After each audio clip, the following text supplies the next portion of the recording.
Hello everyone, and welcome to DelftStack. In today's video, I'm going to guide you through how to fix a burnt paraglider in Minecraft.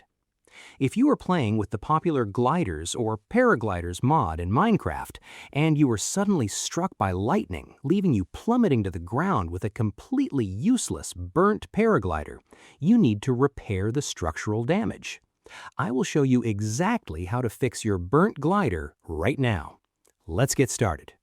First, to fix the burnt status, you cannot simply mend the glider with regular paper or raw metal ingots.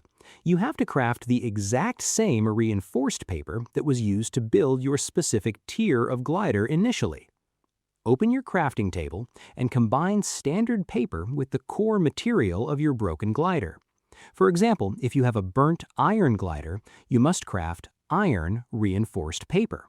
If you are flying a diamond or netherite glider, you must sacrifice those exact premium materials to craft their specific reinforced paper variants. Next, now that you have your perfectly matching reinforced paper, you can completely restore your burnt glider to full working condition.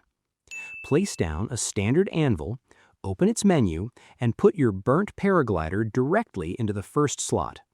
Place the newly crafted reinforced paper into the second slot, and the anvil will instantly consume your experience levels to strip away the burnt status and fully repair the glider's durability so you can safely fly again.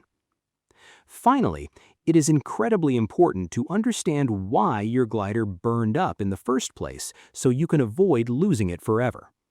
Because most upgraded gliders are constructed with metal components, flying them through an open sky during a rainstorm makes you a massive target for lightning. If you are flying and hear your glider start tingling with a static charge, immediately land. Remember that even if you apply the mending or unbreaking enchantments, a direct lightning strike completely bypasses regular durability and will always instantly burn your glider. I hope you found this guide helpful. Please like, share, and subscribe for more gaming tutorials. Thanks for watching.